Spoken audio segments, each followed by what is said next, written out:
السلام علیکم ورحمۃ اللہ وبرکاتہ۔ سنو نیوز ایچ ڈی میں آپ کا خیر مقدم ہے۔ ناظرین، تاریخ کے اوراق کی ورق گردانی کرنے سے یہ معلوم ہوتا ہے کہ جن نفوس قدسیہ نے بطل حریت نے امت مسلمہ کے عروق مردہ میں ولولہ تازہ بھر دیا، ان کی ایک درخشاں تاریخ ہے۔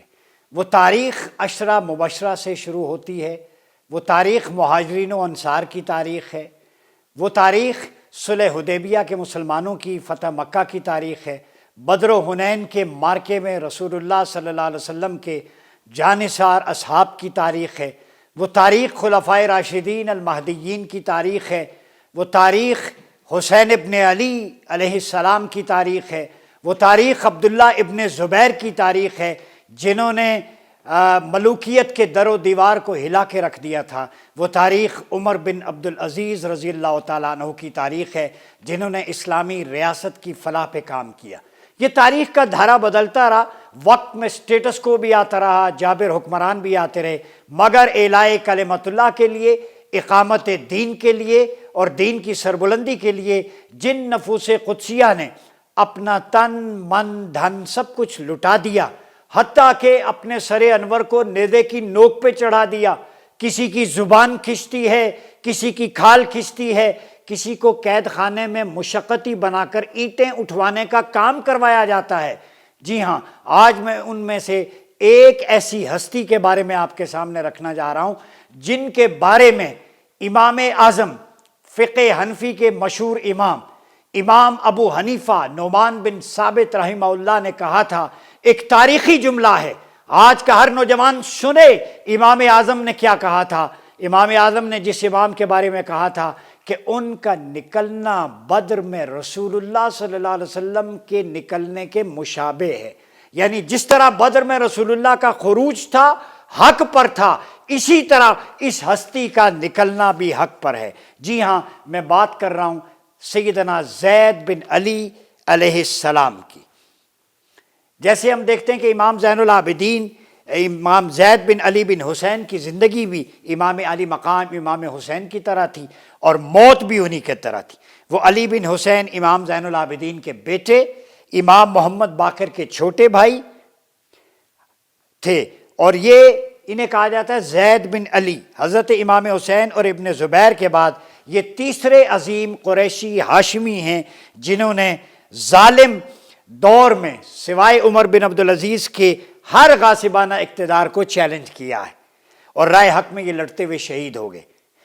یہ واقعہ 122 ہجری میں پیش آیا، اور اس وقت اموی حکمران ہشام بن عبد الملک تھا، جس نے اپنے پردادا علی اور دادا امام حسین کی طرح انہوں نے بھی کوفہ والوں سے اعلان براعت کیا، بغاوت کی، ٹھیک ہے، اور 1,00,000 تلواروں کے ساتھ کوفہ والے بیعت کر چکے تھے۔ ان میں سے 18,000 کے نام ان کے رجسٹر میں درج تھے زید بن علی کے، لیکن عین اس وقت ساتھ چھوڑ گئے جب زید نے انہیں کوفہ کے گورنر کے مقابلے میں نکلنے کی دعوت دی۔ بعض مورخین نے لکھا کہ یہ سلسلہ کربلا سے چلتا آ رہا ہے، اس وقت بھی 72 نفوس قدسیہ تھے۔ امام پاک نے آخری رات پیشکش کی تھی چراغ گل کر کے، میں کسی کو نہیں دیکھ رہا، جو جانا چاہے چلا جائے، میں اللہ کی رضا کے لیے یہاں پہ کھڑا ہوں، ٹھیک ہے۔ زید بن علی جو ہیں یہ 80 ہجری میں مدینہ میں پیدا ہوئے۔ امام زین العابدین جیسے والد اور امام باقر العلوم، علم کو گہرائی سے جاننے والے امام محمد الباقر جیسے بھائی نیز دوسرے خاندان نبوت کی آغوش میں آپ کی پرورش ہوئی، اور ان کی فکری جلا کو اہل بیت اطہار نے منور کیا۔ زید کو بچپن سے قرآن مجید سے شغف تھا، وہ جوانی میں ہی حلیف القرآن کہلائے۔ ان کا بیان ہے، میں 13 سال تک تنہائی میں قرآن مجید کی تلاوت اور تدبر کرتا رہا۔ وہ امام جو 13 سال خلوت میں بیٹھ کر نہ صرف تلاوت قرآن کرتے بلکہ اس میں غور و فکر اور تدبر کیا کرتے، 13 سال مسلسل۔ اس سے 2 سبق حاصل کیے کہ طلب رزق کے لیے کوشش ضروری نہیں، البتہ فقہ و عبادت اللہ کا ایک فعل ہے۔ تدبر فی القرآن کی وجہ سے ان میں امر بالمعروف اور نہی عن المنکر اور قرآنی نظام فکر و عمل کا جذبہ پیدا ہوا۔ تو یہ میں لیسن جو ہمیں ملتا ہے کہ قرآن مجید میں تدبر کرنے سے کیا ملتا ہے؟ امر بالمعروف نہی عن المنکر کی دعوت کا جذبہ، اور قرآنی نظام فکر و عمل کے امپلیمنٹیشن کا اسٹرگل کا حوصلہ ملتا ہے۔ عبادت میں خشوع و خضوع اتنا ہوتا کہ بے ہوش ہو جاتے، لگتا کہ روح پرواز کی گئی، اور طویل سجدے، نماز، وظائف، پھر یہ ساری چیزیں تھیں، خودداری، بلند ہمتی، حق گوئی کے علاوہ ان کا طرح امتیاز، خطابت، ادب، بلاغت، یہ اہل بیت اطہار کے سارے ائمہ میں موجود تھا۔ جیسے عبداللہ بن زبیر نواسۂ ابو بکر نے شہادت کا جام پیا، اسی طرح زید کو بھی ایک ایسے شخص سے واسطہ پڑا جو کوفے کا گورنر تھا، یوسف بن عمرو ثقفی، اور یہ بھی ظلم و ستم میں حجاج کا مشابہ تھا، ٹھیک ہے۔ تو آپ نے کسی بھی معاملے پر جو ہے اسلامک آئیڈیالوجی پہ، اسلامک ویلیوز پہ کمپرومائز نہیں کیا۔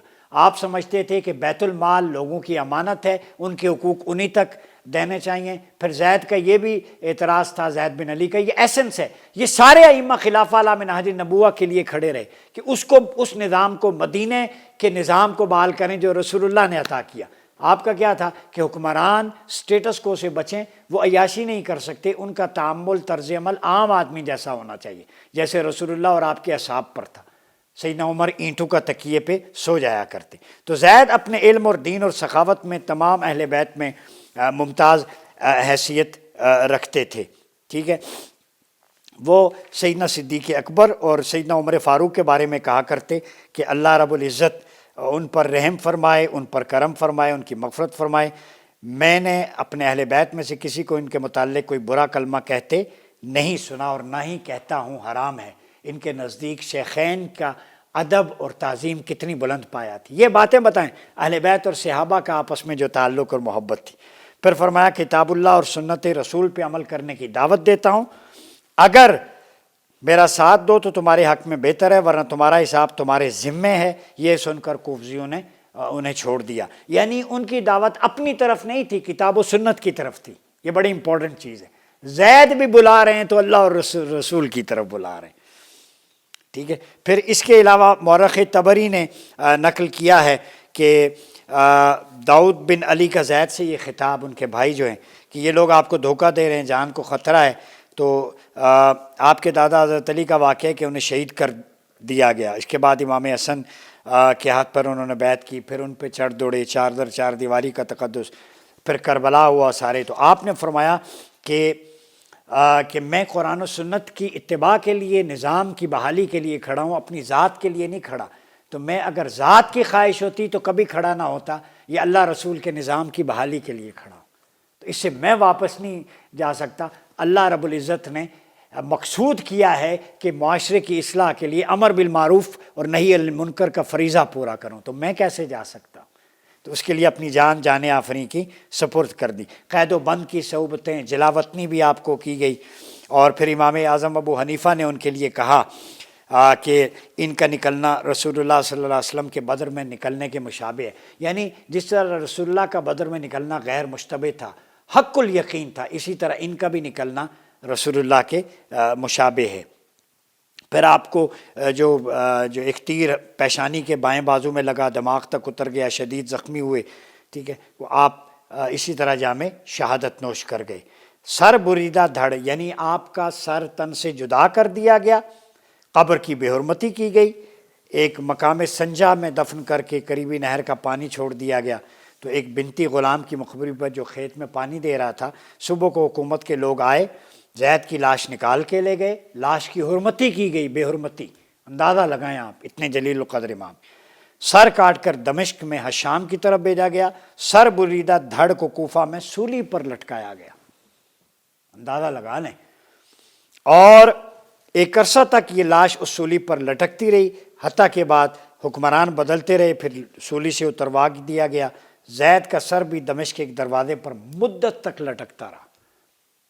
جو اعلاء کلمت اللہ کے لیے سر بلند ہوتے رہے، ان کے سر جو ہے وہ لٹکتے رہے۔ پھر ان حکمرانوں کو کیسے اسلامی حکمران کہہ سکتا ہے کوئی، جو نفوس قدسیہ کا یہ حال کیا ہے؟ پھر حضرت زید کی لاش جلا کر اس کی راکھ اڑا دی گئی، لیکن ان کا مشن زندہ رہا۔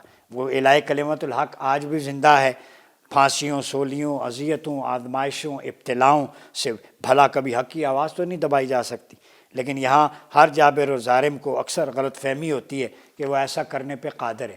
تو زید بن علی جن کی راکھ اڑ گئی، لیکن آج زید کا نام لوگوں کے دل پر، ذہنوں پر زندہ ہے۔ ان کا قیام، ان کا خروج قیام اسلام کے لیے تھا۔ حضرت زید بن علی کا قیام اسلامی نظام کی بحالی کے لیے تھا، عدل و انصاف اور مساوات کے لیے تھا۔ آج کے نوجوانوں کو کہوں گا ان مشاہیر کو پڑھا کریں تاکہ آپ کو پتہ چلے یہ اسلام ہمیں سونے کی پلیٹ میں ملا ہے۔ جو قربانیاں اس وقت دی گئیں، ان قربانیوں کے، ان کے خون، مقدس خون نے اس اسلام کو آبیاری عطا کی ہے۔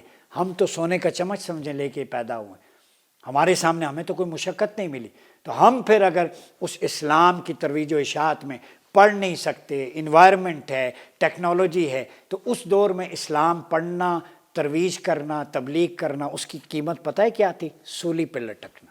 اس کی قیمت تھی سر اور دھڑ کا الگ ہونا، اس کی قیمت تھی لاشوں کا مسلح ہونا، زندہ جلانا، اینٹوں کے بھٹے پہ مزدوری کرنا۔ امام احمد بن حنبل جیسے شخص کو اتنے ظلم و ستم ڈھائے گئے، میثم تمار کی مثال ہمارے سامنے۔ تو آج اسلام تو ہم کمفرٹ زون میں ملا ہے، تو یہ کمفرٹ زون ہے، وہ پیریڈ آف ٹرائل تھا۔ تو پیریڈ آف ٹرائل کو پڑھیں، تب آپ کو پتہ چلے گا اسلام اور اسلام کی خاطر جانیں دینے والوں کی قدر و قیمت کیا ہے۔ اپنا بہت خیال رکھیے۔ اپنے میزبان ڈاکٹر عمر ایاز باشی کو اجازت دیجیے۔ اللہ حافظ۔